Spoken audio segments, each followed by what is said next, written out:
everyone, it's Mary with Restoration Fitness. I love to work with people over 50 and help them get moving better and exploring things and being with the people that make their life worthwhile.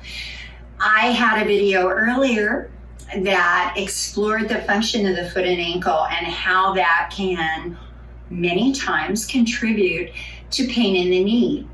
And I also mentioned the fact that there's a second joint that it can impact the function and the comfort of the knee, and that's the hip because it's directly above that knee. So let's talk about ways to help this hip move properly. Many times we might have compensations or injuries that have influenced how that hip is working.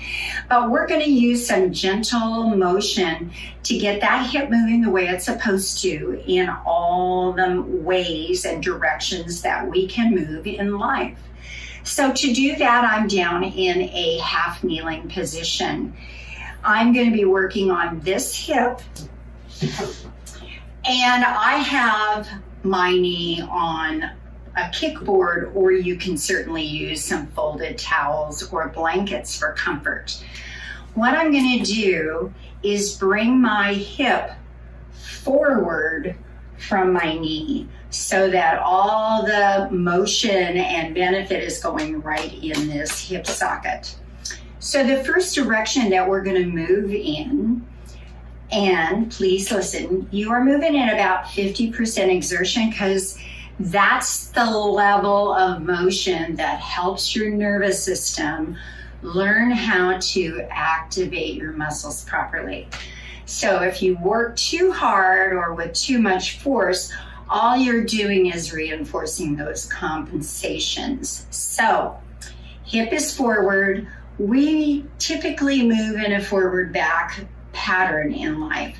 So to help this hip move without restriction forward and back, I'm going to put my arms up overhead and watch what's happening right around this hip as I reach down in front, pushing my hip back, and reach way back overhead, pushing my hip forward. Now I'm only going at about 50% exertion, but this is taking that hip through its range of motion forward and back the way it's supposed to without excess load in that joint. Okay, once we've done that about 5 or 6 times, it's time to go in the second direction that we can move, and that is side to side. So once again, my hip is forward from where my knee is. My arms are going to go up overhead, and I am simply tracing a rainbow, so to speak, with my arms. But look at the motion that's happening at that hip. It is going side to side. And because this is a gentle sway and not forced, it's helping that nervous system learn how to make that hip function properly in side to side movements. The last direction we're going to go into today is rotation. So important for getting power if you're a golfer to be able to rotate that hip properly through the stroke. So I am forward of my knee once again.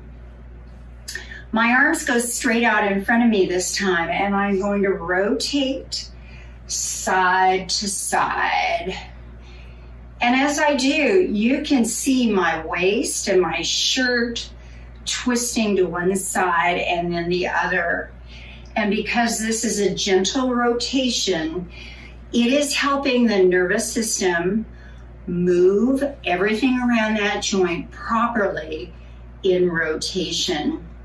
So helpful for golfers and tennis players. So let's quickly review what we did today. We talked about the second joint that can impact knees and possibly contribute to pain, and that is the hip.